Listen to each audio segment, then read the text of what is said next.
माझ्याकडे 2 एकर शेती आहे सध्या आणि एक आई आहे। माझ्याकडे पैसा नाही आहे। जी गाडी मी पेटवून दिली त्यानंतर 1-2 महिने तर आम्ही मोटरसायकलवरच फिरत होतो। पण मला पहिली केस माझ्या अंगावर पडली जेव्हा मी मुख्यमंत्र्यांच्या देवेंद्र फडणवीस यांच्या सभेमध्ये वडिलांसाठी जाब विचारला होता। आमदारा खासदारावर एसआयटी लावा, हे रावसाहेब दानवे, कल्याण काळे ह्याच्यावर एसआयटी लावा, तुम्ही मनोज जरांगे पाटील यांच्यावर एसआयटी लावता असा विचारणारा एकही तिथं नव्हता। म्हणून जरांगे पाटलांनी जरी सांगितलं असतं की आम्ही राजकारणात पडणार नाही, तर आम्ही राजकारणात पहिल्यापासून आहोत। मराठा आरक्षणाचा मुद्दा सुरू झाल्याच्या अगोदर सुद्धा आम्ही राजकीय क्षेत्रामध्ये आणि काही जण म्हणतात की हा सगळं स्टंटबाजी आहे, ते मग गाडी एवढी मोठी पेटवून दिली तर तुमच्याकडे खूप पैसा आहे, काय सांगाल अशा लोकांना? माझ्याकडे 2 एकर शेती आहे सध्या आणि एक आई आहे।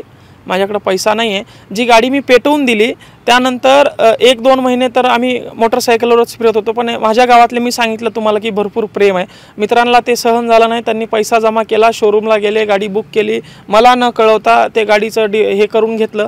हा माझ्यासाठी आश्चर्याचा धक्का होता। मी त्यांना नाही म्हटलं होतं की आपल्याला गाडी घ्यायची नाही आहे, सध्या समाजासाठी आपण तो त्याग केलेला आहे।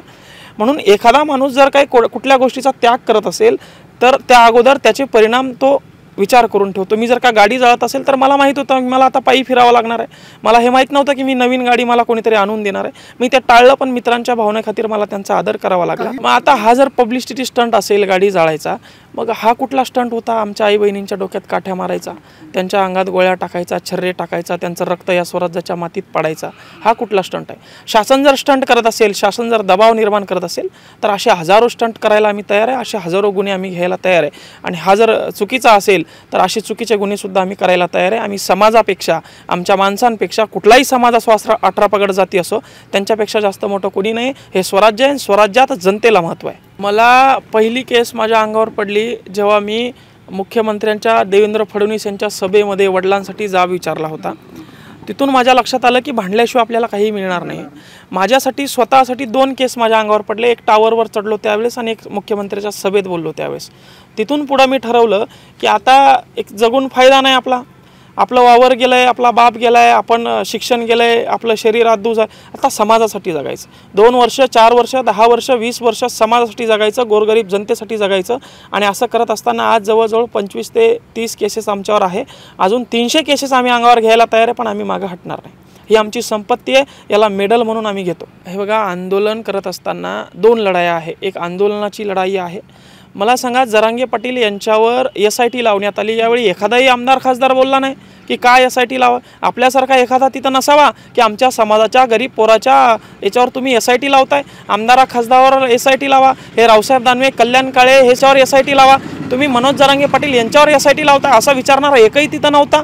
आणि म्हणून असाही कोणीतरी असावा, समाजातला, समाजासाठी लढणारा, त्या टेबलावर बाकडं वाजवणारा, त्या अध्यक्षाला प्रश्न विचारणारा, त्यांना नडणारा कोणीतरी असावा। म्हणून निवडणुकीने एक लढाई लढावी आणि आंदोलनाने एक लढाई लढावी। त्यांच्या काही मजबुऱ्या आहेत, ते समाजासाठी लढता आहेत, हे मोठं आंदोलन आहे।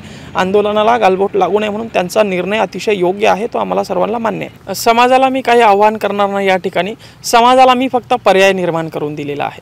मी निवडून येईल असं मी सांगत नाही आहे की मी आलोच पाहिजे असंही मी सांगत नाही, मला राजकीय महत्त्वाकांक्षा नाही। कारण मला माहिती आहे मराठा आरक्षणाचं जो आंदोलन आहे ते सन्माननीय जरांगे पाटील व्यवस्थित हाताळतायत आणि त्यांच्यात ती क्षमता आहे। म्हणून आपण या ठिकाणी ज्यावेळी त्यांना धोका होईल, ज्यावेळी त्यांना जीवाला धोका होईल, त्यावेळी आपण धावून जायचं, त्यांचा जीव वाचवायचा, एवढं मावळा म्हणून छत्रपती शिवाजी महाराजांचं आमचं कर्तव्य आहे। दुसरी गोष्ट, लोकशाही आहे या देशामध्ये, लोकशाहीवर सगळ्या गोष्टी ठरतात आणि म्हणून लोकशाही पद्धतीनेच आपल्याला यांना उत्तर द्यावं लागणार आहे। त्यांनी आपल्या डोक्यात काठ्या मारल्या म्हणून आपल्याला त्यांच्या डोक्यात काठ्या मारता येणार नाही, आपल्याला त्यांच्या डोक्यात तिथं जाऊनच काठ्या माराव्या लागणार आहे, त्यांना तिथं जाऊनच प्रश्न विचारावे लागणार आहे। म्हणून जरांगे पाटलांनी जरी सांगितलं असलं की आम्ही राजकारणात पडणार नाही, तर आम्ही राजकारणात पहिल्यापासून आहोत।